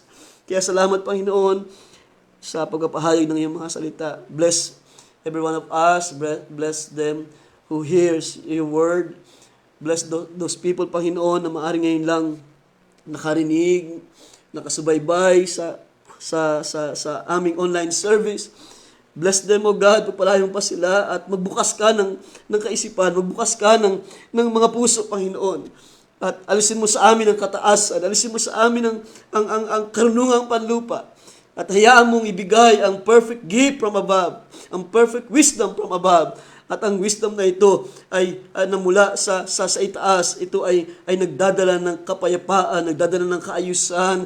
Hindi siya pinagmumula ng kaguluhan. There is no confusion in this wisdom from above, O God. Kaya dalangin ko, Panginoon, patuloy kang magtayo ng iyong mga anak sa huling mga araw na ito, mga kalalakihan sa iglesia, mga kababaihan din naman. Bawat bahagi, bawat ministry ay aming ipinagtatagubilin sa iyo, Panginoon. Bless mo, Diyos, ang lahat na ito. Gayon din, Panginoon, tinataas namin ang ilang mga kahilingan na nabanggit mula kay Sister Mylene para sa kaniyang brother husband, si Brother Ruel, ang aming mahal na kapatid na bilib na kabalik na sa kanyang trabaho sa nakalipas na mga araw, linggo, Panginoon. At ngayon siya ay humingi ng dalangin, kalakasan, kagalingan, Panginoon. Ano man ang nararamdaman niya sa ngayon, ay amin siyang nilalapag sa iyong paanan, inaangkin na merong kang gagawin sa kaniyang tahanan, sa kaniyang pangailangan sa gabi ito, dahil ikaw nagsabi sa iyong mga latay, kami ay gumaling. Kaya, Panginoon, inangkin namin sa gabi itong kagalingan para sa aming kapatid, Brother Ruel, ayon sa pananampalataya ng kanyang may bahay at ng bawat isa. Kaya aming inaangkin ng kagalingan, isugo mo ang espiritu ng kagalingan, Panginoon, palakasin, ibalik ang kalakasan ng aming kapatid, Brother Ruel. Ito ay aming inaangkin sa pangalan ng aming Panginoong Kristo Jesus. Panginoon, kahilingan from Brother Jason. Kahilingan niya ng pag-iingat mo ay sumakan niya sa kaniyang plano na pag-uwi this coming Saturday. Dalangin namin ng iyong biyaya ay sumagana at mula doon sa Samar hanggang sa Cavite ay iyong pag-iingat, ang iyong mapangyarihang kamay, ang iyong Espiritu Diyos ay sumama sa kaniya at siya ay ilayo sa lahat ng mga gawa ng kaaway, sa tangka ng kaaway na siya ay gambalain sa kaniyang pagbiyahe. Bless mo siya ng kalakasan, both physical and spiritual, Father God. Ang lahat, Panginoon, na ito ay aming tinataas sa iyo, Diyos. Kung may mga unspoken requests, aking dalangin sa bawat tahanan, ay aking tinataas sa iyo, Panginoon, inaangkin na meron ka nang inilaan sa bawat isa. Kung paano ang iyong salita ay nagsabi ng iyong lingkod na si Apostol Pablo, na magagawa ko lahat ng bagay dahil kay Kristo na nagpapalakas sa akin. Salamat, Panginoon, sa alakasan. Salamat sa iyong mga salita. Salamat sa iyong provision sa araw-araw. Salamat sa iyong mga gawa sa bawat tahanan. Salamat sa pag-supply ng mga pangailangan din, Panginoon, sa bawat tahanan. At sa iyong malik na lingkod, Diyos, patuloy na sa iyo lamang umaasa, patuloy na ikaw ay gumawa at mangusap, at ang buong iglesia ay lubos na iyong itaas at pagpalain sa mga panahon na ito. Lahat na ito, Panginoon, ay aming sinasauli, binabalikan lahat. Kapurihan pa, salamat. Bless mo ang iyong mga salita na nakaabot sa bawat tahanan. Lahat na ito ay aming maingat na sinasauli at binabalik sa tanging pangalan lamang ng aming Panginoong Kristo Jesus. Amen and amen. Amen.